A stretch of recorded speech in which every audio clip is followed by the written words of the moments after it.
on est dans une situation qui, lorsqu'on est dans la crise, c'est les cotisations de la mutualité sociale agricole et les difficultés au moment de la fin d'une exploitation agricole, quand on est dans des grandes tensions, c'est chaque fois la MSA qui prend les coups sur ces situations-là, parce que, d'une certaine manière, elle serait le dépositaire, le dernier dépositaire d'une possibilité d'oxygène pour l'exploitation agricole.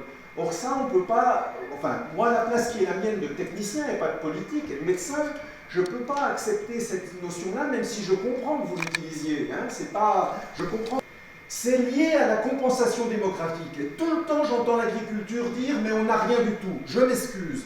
Même s'il y a des choses à dire par rapport à la PAC et qu'elle a du plomb dans l'aile, il y a quand même de la redistribution qui s'est faite tout au cours des dernières années. Et deuxièmement, à travers la solidarité de la mutualité sociale agricole, on verse 3 € de cotisation quand on récupère 1 € de cotisation. Donc, 3 € de prestation quand on récupère 1 € de cotisation. Ça veut dire que quand vous tombez malade, à la différence des 40 millions d'Américains qui n'ont pas de protection sociale, qui sont obligés de brandir leur carte vitale quand ils se font soigner, même quand ils sont hémiplégiques, eh bien vous, quand vous allez chez le Toubib, même s'il y a 100 000 € à débourser dans le dernier mois de vie d'un cancer pulmonaire pour une chimiothérapie, et 100 000 € c'est pas rare, quand on est sur certains cancers, eh bien la MSA elle les paye sans coup férir, et c'est sa mission là aussi, c'est pas elle qui l'a décidé, hein. On pourrait dire la même chose que ce que j'ai dit tout à l'heure.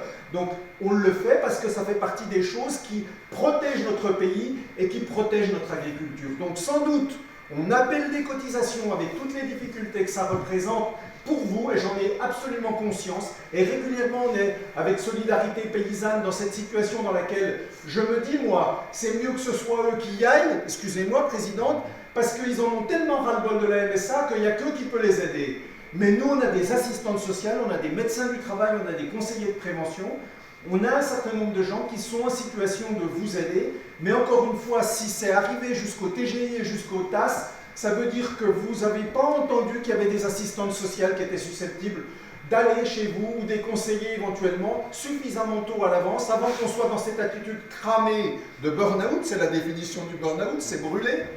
Voilà. Je ne dis pas encore une fois qu'on peut tout faire, parce qu'il y a des choses quand même, dites-le, qui ne dépendent pas de nous. Les prix agricoles, c'est pas nous quand même. Et puis, il y a plein de choses qui ne dépendent pas de la mutualité sociale agricole. Je veux dire, dans ce pays, les questions de dérégulation des prix, les questions de politique agricole, les questions de prix du lait, c'est pas la MSA. Voilà, c'est ça que je voulais dire.